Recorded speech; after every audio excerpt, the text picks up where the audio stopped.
Menteri Kanan Pendidikan Dato' Timbalan menjawab. 3 minit. Bismillahirrahmanirrahim. Assalamualaikum warahmatullahi wabarakatuh. Terima kasih kepada Tuan Ketua, terima kasih yang berhormat Setampin yang telah mengajukan soalan pada pagi ini. Tuan Yang Ketua, bagi tahun 2019 sehingga tahun 2021, Kementerian Pendidikan Malaysia KPM telah diluluskan sebanyak 186 projek menaik taraf dan pembangunan semula sekolah yang mempunyai bangunan daif di Sarawak dengan kos berjumlah 1.579 bilion ringgit. Untuk maklumat yang berhormat, bagi tahun 2019 sebanyak 75 projek telah diluluskan untuk pelaksanaan dengan kos berjumlah 827.1 juta ringgit. Sehingga 22 September 2021, sebanyak 29 projek telah siap dibina. 41 projek sedang dalam pembinaan, manakala 5 projek lagi dalam fasa prabina dengan perbelanjaan sebanyak 168.45 juta ringgit. Bagi tahun 2020, sebanyak 52 projek telah diluluskan dengan kos berjumlah 350 juta ringgit.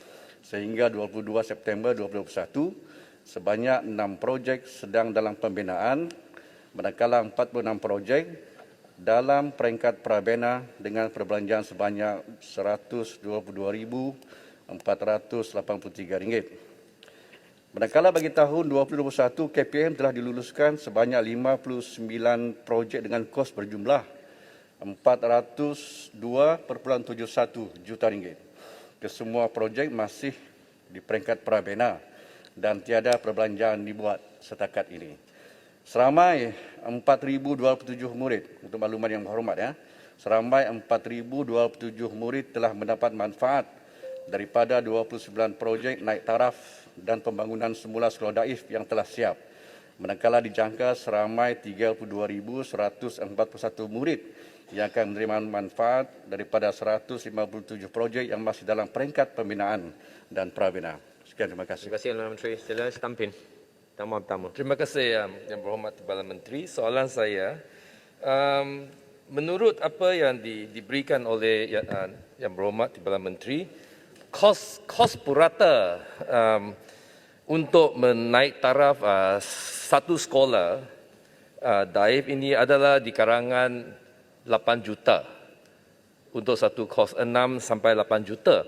Dan untuk murid puratanya lebih kurang 100 atau 200 orang murid dalam untuk satu sekolah. Adakah itu kos yang terlalu tinggi, dan apakah sebabnya kos itu terlalu tinggi sampaikan untuk satu sekolah yang muridnya lebih kurang 100 orang, tapi kos penaik taraf saja, bukan untuk bina satu sekolah yang baru sampai 8 juta.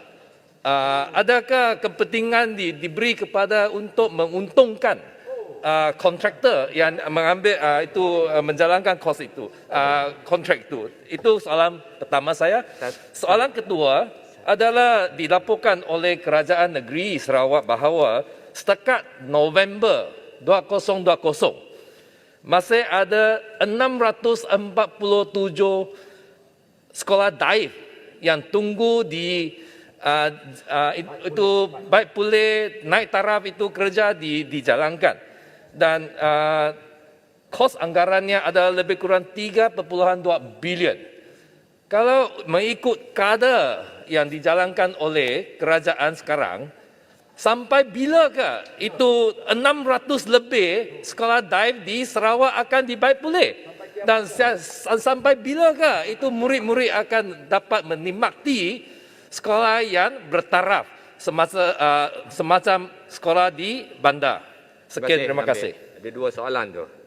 Sila Yang Berhormat Timbalan. Terima kasih Yang Berhormat Setampin. Untuk soalan yang pertama, saya ingin menyatakan bahawa pihak KPM dalam melaksanakan mana-mana projek sama ada untuk menaik taraf ataupun menggantikan sekolah-sekolah yang daif ini adalah memerlukan laporan dan justifikasi kepada semua agensi kerajaan termasuk JKR negeri sendiri.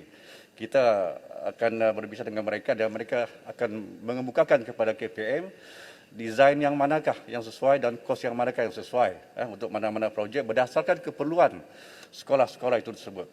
Yang soalan keduanya, saya ingin menyatakan kepada Yang Berhormat dan untuk pengetahuan Dewan Yang Mulia ini bahawa this is ongoing proses, proses berterusan untuk kita memastikan sekolah-sekolah daif ini bukan sahaja di Sarawak Yang Berhormat, tetapi di Sabah, di Semenanjung Malaysia juga kita akan teruskan program untuk menaik taraf sekolah-sekolah daif ini.